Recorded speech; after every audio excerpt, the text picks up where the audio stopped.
My name is Bill Haley, and this is about the public school system being unconstitutional.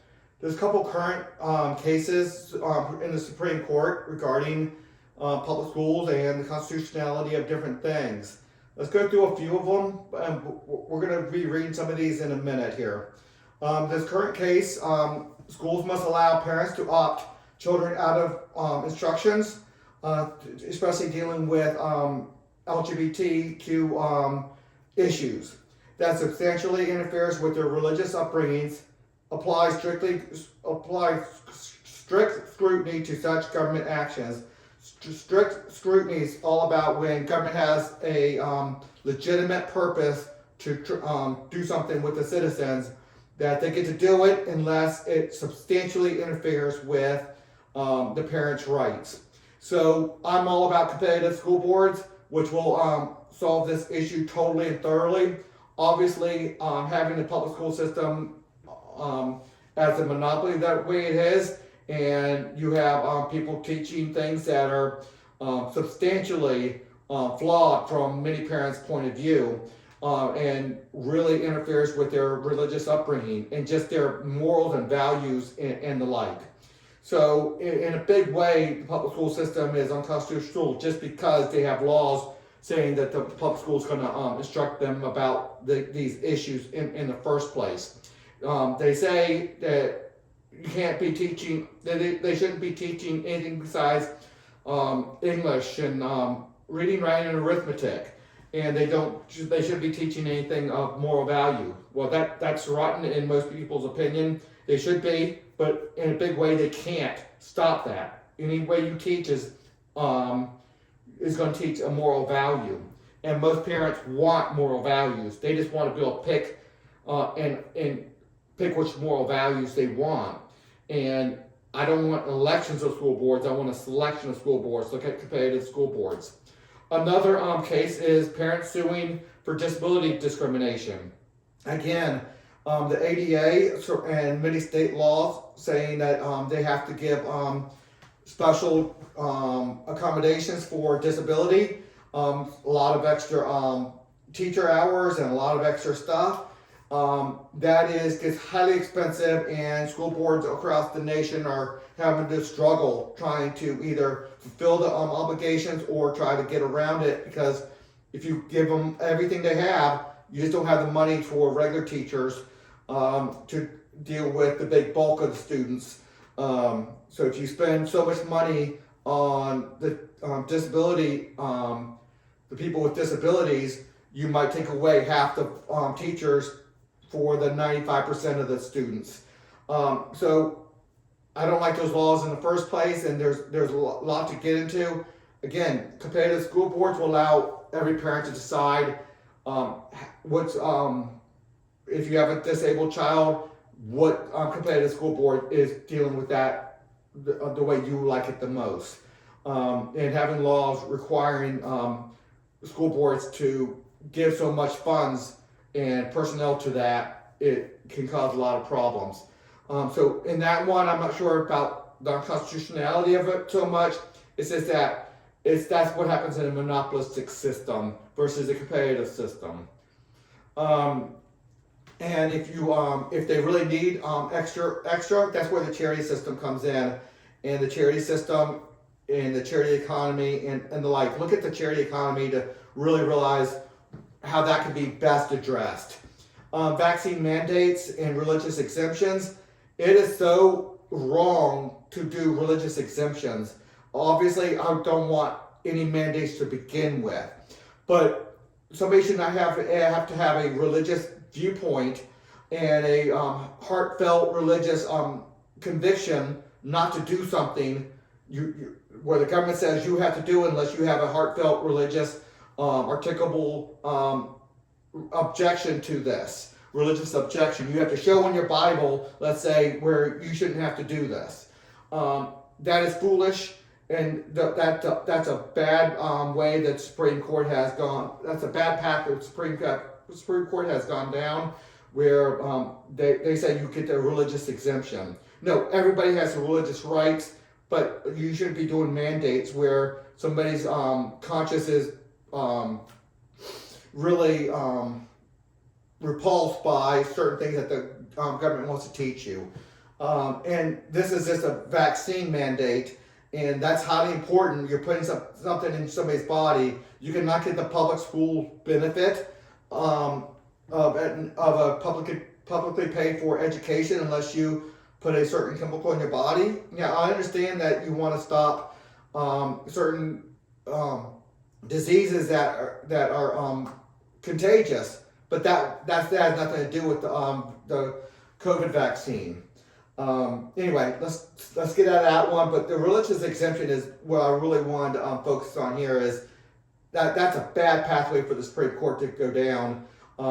Somebody who's not religious should have the exact same rights as somebody that is religious. A secular person who doesn't want their child taught that gay rights are a big thing, or their version of gay rights is a thing, versus a secular person. You shouldn't have to have a religious adhere to a certain religious text to be opted out of something like this. Okay, the Ten Commandments in schools, challenges to state laws requiring the Ten Commandments in classrooms like Texas are moving forward, potentially returning to the Supreme Court under the court's more religious-friendly approach. Again, I want to get rid of the religious-friendly approach. Obviously, I'm very religious, and that's the reason I took my kids out of the public school system, and we did homeschooling. My wife and I decided we didn't have the money to do private school, but we did not like the secular environment of the public school. And just having the Ten Commandments in the school, but having it just on the wall somewhere and never taught, and having the reasons surrounding every commandment and the whole 9 yards, having the Ten Commandments on the wall is nothing compared to living that life and living and being taught in every aspect, inculcating in the children biblical values. The Ten Commandments by itself is not going to do that. But we are spending so much time on Ten Commandments plaque on the wall that we're allowing so much religious freedom. The public school system being unconstitutional in the extreme. So even though the Supreme Court might be religious friendly approach, that is, in my opinion, not the best way to go down, because we're nibbling around the edges as we have a massive infringement on our rights. Our First Amendment rights and other rights. It is massive how much our rights are being infringed, parental rights being infringed by the public school, and we want to have a nibble around the edges with the Ten Commandments that they won't even, they'll post up in the on the wall and never teach. Okay, given facts, why is the public school system unconstitutional other than it just blatantly is? Well, let's look at some of these. Here's 4 out of the 8 bullet points. These facts should always be considered when evaluating U.S. Supreme Court test of constitutionality. Here's 1. Government at the federal, state, and local levels collect high levels of taxes from everyone. So they don't just say if you go to the public school system, you pay the taxes, which is one of the solutions you could do to get rid of the unconstitutionality. You just say we're taking ourselves out of the government benefit of a public school, and we're going to take ourselves out of the taxes. I would be somewhat okay with that, even though that's not my preferred solution. That is a good solution. So they collect a high level of taxes, very high level, like $10,000 per household level of taxes, $10,000 per household per year. So it's very high levels of taxes from everyone for K through 12 grade education. 1.1 trillion, which that's a couple years old. I think it's like 1.3 trillion now. Of a $10,000 per household of yearly taxes for life. So that's quite a bit of money. 100% of those funds go to the public school system. Well, about 85% of the children go to the public school system. Maybe between 80 and 85% now. The homeschool really is taking off some. This is a couple years old. So it goes to the 100% goes to a system that teaches 85%. $0 goes to the system outside of the public school system. So you collect money from everybody, 100%, and you put into a system where it gives money to 80 to 85% of the children to pay for their education. The public school system offers all parents the opportunity for the K through 12 education for their children to attend the public school system at a cost of taxpayers of about $200 to $300,000 over the lifetime of their K through 12 grade years. So that's a lot of money that you're giving up as a benefit. Government's saying, I'll pay $200 to $300,000. I have 4 kids. That would have been easily $1 million worth of the benefits that I had to not take in consideration for keeping my parental rights on how I want to educate my children. When parents enroll their children in the public school system, the parents no longer maintain their parental and constitutional rights to direct their children's education during the 13,000 hours in the public school system. So I did the math, and it's roughly 1,000 hours a year for the 13 years. So about 13,000 hours. So it's a lot of time that your child's in the public school system, not under your control, and the parents no longer maintain their parental and constitutional rights during that time frame. So let's talk about what rights you don't have. Number 5, the government administrators, so school administrators, exercise the relinquished parental rights of association. Who's your child associated with?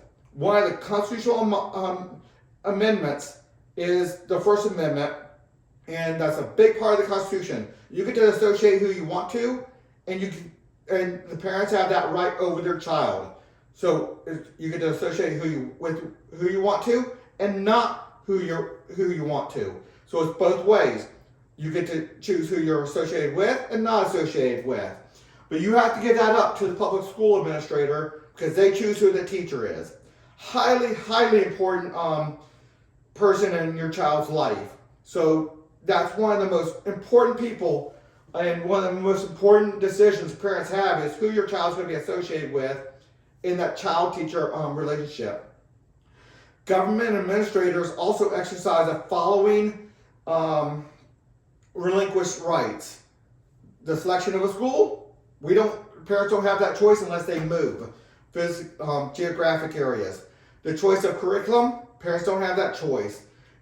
They can always say, you can have some input on this. You go to a parent-teacher conference meeting, go to the school board. No, you can have a little bit of input. You get to have a little bit of say. The choice is not yours. I don't want an election of a school board. I want a selection of a competitive school board. So it's highly important that you don't have that choice of a curriculum. Your input can be just go on deaf ears, or let's say they even agree with you, but they don't have the money to do it, or they don't have the willpower, or somebody else doesn't want your curriculum in there. The pick of the many other parental decisions that parents are surrendered when they enroll their children in the public school system.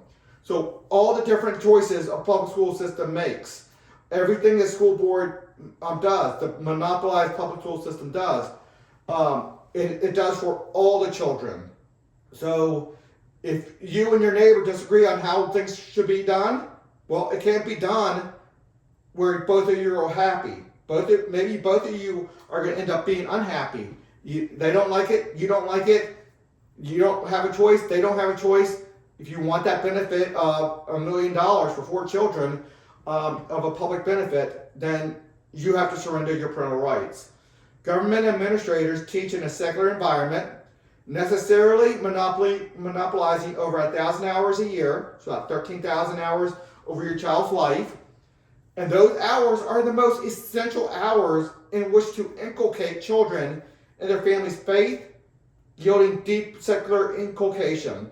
So if you have to have secular inculcation during 1,000 hours a year, which is a lot, then you are really missing out on the most essential hours where you can be inculcating a good religious foundation for your children, spiritual foundation for your children, or other things. It doesn't have to be just religion. It could be where they're teaching them communism or socialism or or oppression, where you want them to be taught freedom and liberty and rights and unity and all this. So when they teach the racism that they teach in the public school system, and they teach the oppression that they teach, and they teach the division and the hatred, you to pull them out of the public school means you pulling them out, and you're saying, don't give me the $1 million worth of benefits. So that's where competitive governance comes in, competitive school boards, where you can choose a school board that is most likely or most like what you want. When you have about a dozen choices, you can have a lot better choice, a lot better visioning in on what you want. So let's keep on going. That's it for the bullet point, but look at those bullet points. You can go back and look at each one of those and analyze what I had to say there. A lot more at Haley2024.org. It's everything competitive governance over there. Please consider a donation, and until the next video.